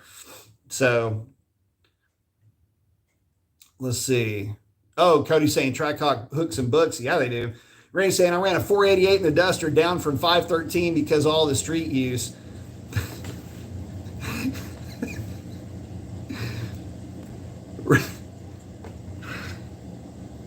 In a world where a 488 is a step in the less aggressive direction. I love it. It's like movie guy voice. In a world. Ran a 488 in the Duster down from a 513 because of all the street use. It was set up for 8th mile tracks. Just going to the track was wild. Oh, yeah. Just, you know, and like 60 miles an hour is sketchy. Just because of the sound of it. Big Sugar, thank you very much, man. Again. Shane's checking in saying, question from the new kid on the block in Mopar neighborhood. Is it about oil change time? Which oil? Oh, it is about oil change time. Which oil would you recommend for our 2020 Ram Classic SLT? Well, that owner's manual calls for 020, and I use Mobil 1 in practically everything, and I use it because it's just super convenient for me to get my hands on it. Mobil 1 is really good. If you can find it, the Pennzoil 020 full synthetic is really good too. I use full synthetic in everything, by the way. Castrol is also really good as a full synthetic in 020. So is Valvoline. Basically, as long as you are picking a name brand oil and a name brand filter. And again, for that truck, I used M1 210s for forever, but you can use the part number, which is 050380141AA. I've got it right over here. I don't have it memorized. I'm actually reading it. Which is the Mopar SRT filter. You may or may not even find that, and some O'Reilly's will carry SRT filters. Or was it Advanced Auto Parts? I think it was at Advanced Auto Parts that I found some. But realistically, the M1 210, I'm pointing at it like you can see it. The M1 210 or the FL-820 are going to be some good filters to run. But I have never had bad luck with any of the name brand oils. And again, as long as you're changing it every 6,000 miles, you should be in good shape. So. Oh, Madeire's asking, so why do trucks often come with 410 final drive, specifically 3/4 and up trucks, 3/4 ton and up trucks, regardless of gas or diesel? Hell, diesels can get up to 465s. A lot of that has to do with their intended use, but more to the point, it's tire size.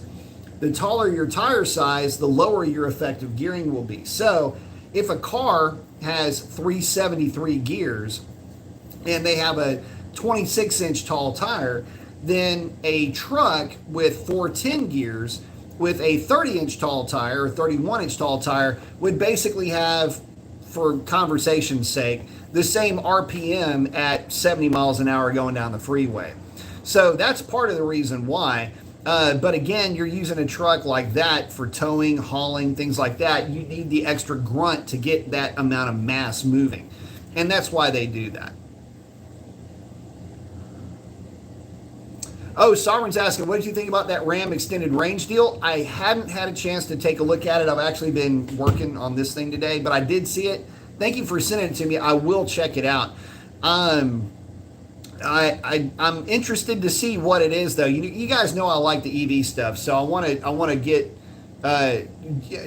it the time that it deserves. I gotta get this manifold knocked out first.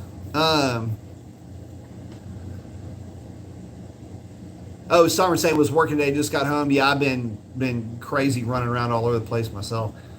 Summer saying, smash that like button, smash it, y'all. Summer saying, hello. Shane's asking, it has pins, oil 5W30 non-synthetic. That's what came in it. It has been 5.7 Hemi.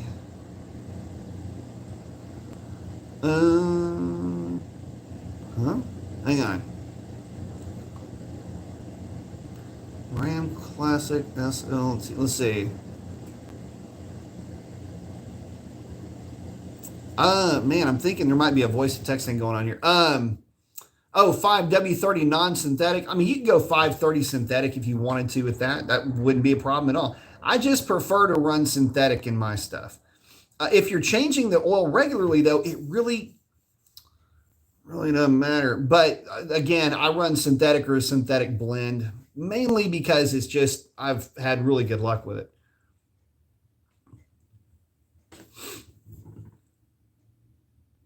Oh, Sovereign was hammering out some upgrades to the computers for Lone, California. Very cool. Oh, Randy's saying he changed everything over to Royal Purple. He likes it. Very cool. Again, as long as you're changing that out, you're good. Royal Purple got a bad rap because a lot of the Blackstone lab results weren't coming back all that great. And my thoughts on that were, well, wait a minute. If it's, I mean, as long as you're changing it and you're staying on top of your oil changes, you should be in good shape.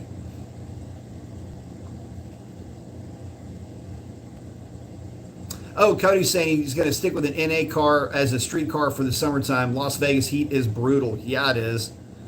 Man, you talk about losing power quick.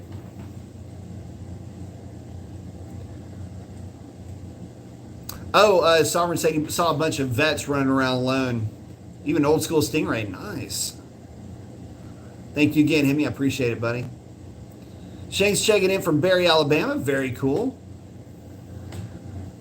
Sovereign saying Scat Pack is my pick, 100%. I mean, I'd settle for a 5.7 RT if it was the only option, so as long as it's a Hemi. True that. Oh, Shane's saying he grew up watching the Dukes of Hazzard. When he found out that General Lee was a Dodge Charger, that's when he became a huge Mopar fan. I got into Mopars mainly because my granddad. Randy's saying, I'm old, so I got to see all the big, bad factory big block cars running low 12s and high 11s on the street. When that was king, that was with good tires, gas, and now I know how to tune a car. We are spoiled nowadays. Yeah, you are. For sure. I kind of miss, it's funny. It's hard to explain. Like, people always ask, why don't I LS swap Sierra? It's like, you can't explain a driving experience. You can't, I mean, from the numbers, you would think, oh, yeah, of course, but it's not quite that simple. Even if you're talking about just a 350 with a good dual plane and a good set of heads and a decent cam, that's a lot of fun to drive, a lot of tip and torque, and real torquey down low. And some things you just don't get. Partial throttle is what you don't get out of the LS that you can get out of the old SBC, in my experience anyway. So I'm saying, yep, the Duke 69 Dodge Charger B-body, yep. So I was asking, is there a rule of thumb to DA? Kind of. So with the Hellcats, it's about a 1/10 per 1,000 feet. You just have to remember that you are literally looking at, and this is an aviation standard, it's 3% per 1,000 feet. So let's say you've got a car making 500 horsepower, Scat Pack. So that Scat Pack, and it at zero density altitude, SAEJ 1307, which is 70 degrees, 29.92 barometric pressure, 0% humidity, which doesn't exist, but that's what it's corrected to.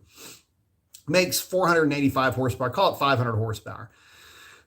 At 1,000 feet of elevation, you're going to lose about 15 horsepower. At 2,000 feet of elevation, you will lose 3% of the remaining horsepower. So now it's 485. Now you're going to lose 3% of 485. At 3,000 RPM, which is going to be like 12 horsepower. So now you're down to 470. Let's just call it that. At 3,000 feet, you're going to lose 3% of that remaining power, and so on and so on and so on. And you gain it as you go subterranean, so to speak, with density altitude and negative DA. So that's how that works specifically for any vehicle that is not turbocharged. So turbocharging is a cheat code, so we're going to leave that out. But any belt-driven supercharger, in this case, belt-driven intake manifold, where even a centrifugal supercharger is still part of the intake track, it's belt-driven. So in that respect, even though it's boosted, you can still think of it like an NA engine. Your only goal there is to maintain a manifold pressure. You start getting into aviation type stuff now. But again, 3,000, or rather for every 1,000 feet, you have 3% drop going up in altitude and down. So But Hellcats are typically about 1/10 per thousand, down to about negative 500 feet. And what ends up happening there is you start to drop down into very low timing tables as your air charge goes up. Think of air charge, the deeper you get into the air charge table, you can almost think of that as you're actually making more boost at that point, because you're able to grab more air and bring it into the engine if you have more air to grab a hold of, right? So when you think of it like that,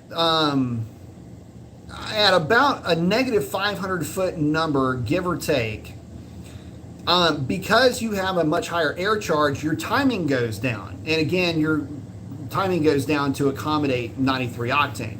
And it can really start to go down to where you're losing power, not just because of, you would have been gaining power because you're lowering your DA, bringing in more air, but you're mitigating that, or you're canceling some of that out with a lower timing value.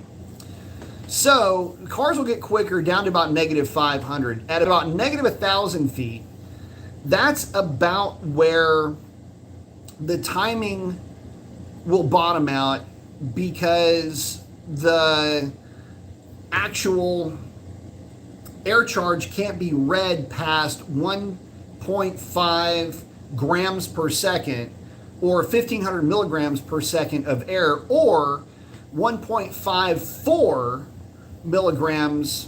grams per second air charge in a 2019 and up car. There are some differences in the operating system, which is why some people get things confused when it comes to timing between the cars. It's a story for another video. Anyway, but you do start to hemorrhage timing at that point, and that's one of the reasons why you'll see cars kind of flatline. The Hellcat just won't get any quicker, and you're going, man, the DA is super low, there's no humidity, why is the car not going any faster? It's because you're just not commanding that much timing. Your car is basically trying to work with the fuel quality that it's got. Now, that's the reason why if you tune the car on race gas, you can leave all the rest of the timing tables stock. You don't even have to touch them. You're really more concerned with the areas that are represented, or that come into play, I should say, when your car is running in really low DA. That's when you can elevate those timing numbers up and recapture. You're not adding timing per se in a way. You're trying to recapture some timing that you couldn't get with the fuel quality that you're running. So there's that to kind of chew on a little bit. And that what that's really looking at is more you're just fuel quality limited once you start getting below that number. But again, it's about 1,000 or about 1/10 per 1,000 feet for the Hellcats. Oh, didn't even see this one pop up. Mick should say, last one. Man, thank you. Say, Hellcat or Red Eye without a garage, would you recommend? Without a garage? I mean, either way, I would say, Hellcat, just that'll leave you with more money for detailing. Oh, McShig's saying, I live in PA, so it'd be susceptible to snow and salt. Yeah, I would still probably go Hellcat just because it would be a little bit less expensive. Especially if it's going to be susceptible to snow and salt. Man, get you a good car cover. And get you a cash car. Cody's saying, thoughts on STP oil and filter? I wouldn't mind it for something. I'm sure it's fine. Nothing against STP in general. I mean, it's been around since like the engine. But I would maybe, for whatever reason, I just don't have a warm and fuzzy for those products nowadays. For performance application, I'd be real happy with that for like a lower performance application. But for for a modern, higher performance engine combination, I'd probably shy away from it. But I could absolutely have my mind changed if testing results came back that were really favorable for them. So it just, my experience has been with the top tier products because I've always kind of gone in that direction.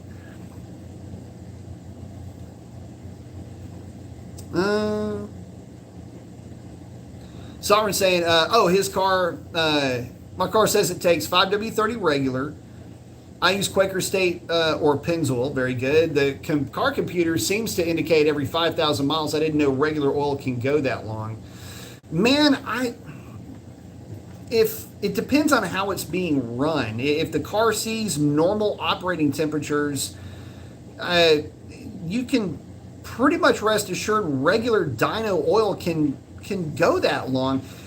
The only problem with dyno is that it does tend to sludge up the deeper you get into oil change intervals. So just kind of keep that in the back of your head. I would probably not ever push dyno oil past 4,000 miles if it's mine. And again, for synthetics, I still wouldn't really want to run them much past about 6,000 miles.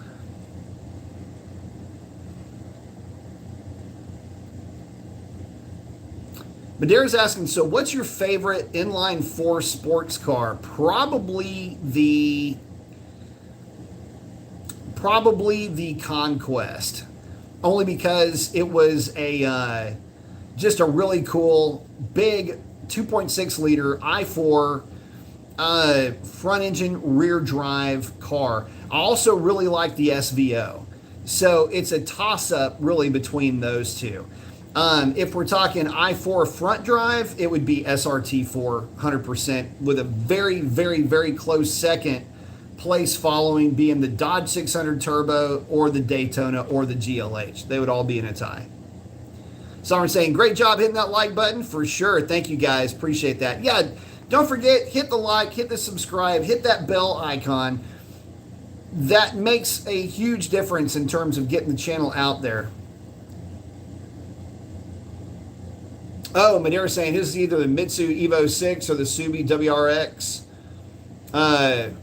Very cool. Oh, Eric saying he changes his at 4K even with synthetic. Yeah, big time. I believe that an oil filter is only good for 4,500 or so, at least filter change and refill if going further. For sure, yeah.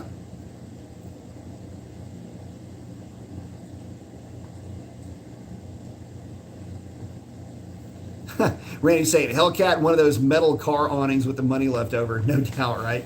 You can get away with it. So saying, all right, my track is normally around 2,800 to 3,000 DA most of the time when I head to the track. Pretty humid, too. Yeah, the humidity is what just wrecks it for you, though.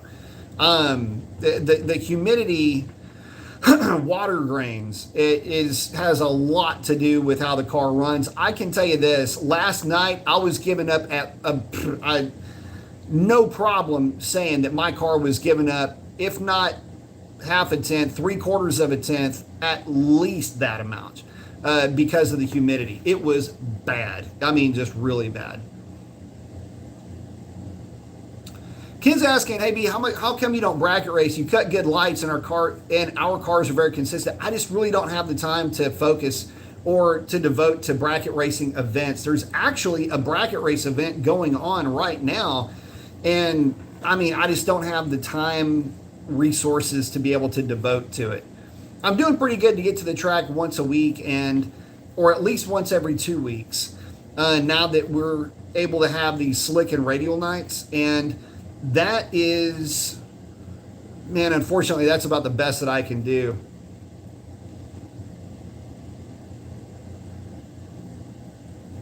Cody's asking, should I go straight forward through the box and do my burnout, or go around the box and back it up, then burn my tires? Car is front wheel drive. So a couple of schools of thought on the front wheel drive stuff. I would prefer a front drive car to go around the water box. And the reason for that is when you're front wheel drive, you are pulling up, you're getting your front tires wet and your back tires go through the water. Your back tires never spin and shed water and basically burn the, just burn the water out of your way. You end up dragging water with you with a front drive car, which is to say that if the next car behind you is a front wheel drive car, they're going to be doing the same thing. And so the rear wheel drive car has got to navigate and negotiate around the water.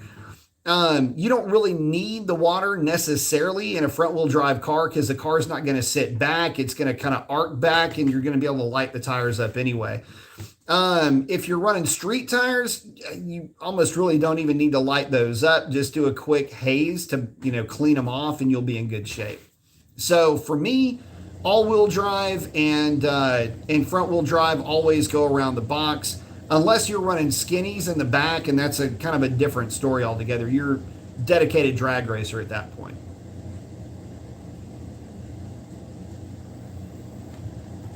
Oh, cool. Sovereign saying the range extender on the Ram EV is basically a small gas engine to charge the batteries. How long have I been saying that'd be so cool to do? I can't wait to see that. I'm looking forward to reading that. The article explains it more in detail when you get a chance to read it. Very cool, brother. Ooh, guys, I didn't realize we're already over 2 hours. So I'm going to wrap it up. I'm prepping this thing, the intake manifold, getting it ready to get knocked out, get this thing fixed. But with that, guys, I got to wrap it up. I want to thank each and every one of you guys so much. I appreciate all the support, guys. It means a ton to me. It really does. More than you know, honestly. So from the bottom of my heart, thank y'all very much. But with that, I got to wrap it up. So remember, guys, you're going to send it, don't bend it. Keep your shiny side up. Get out there and do something cool for somebody. Ray, miss you, love you, brother. And with that, I got to go. Y'all are great. We'll catch y'all on the next one. And that is a wrap. Adios.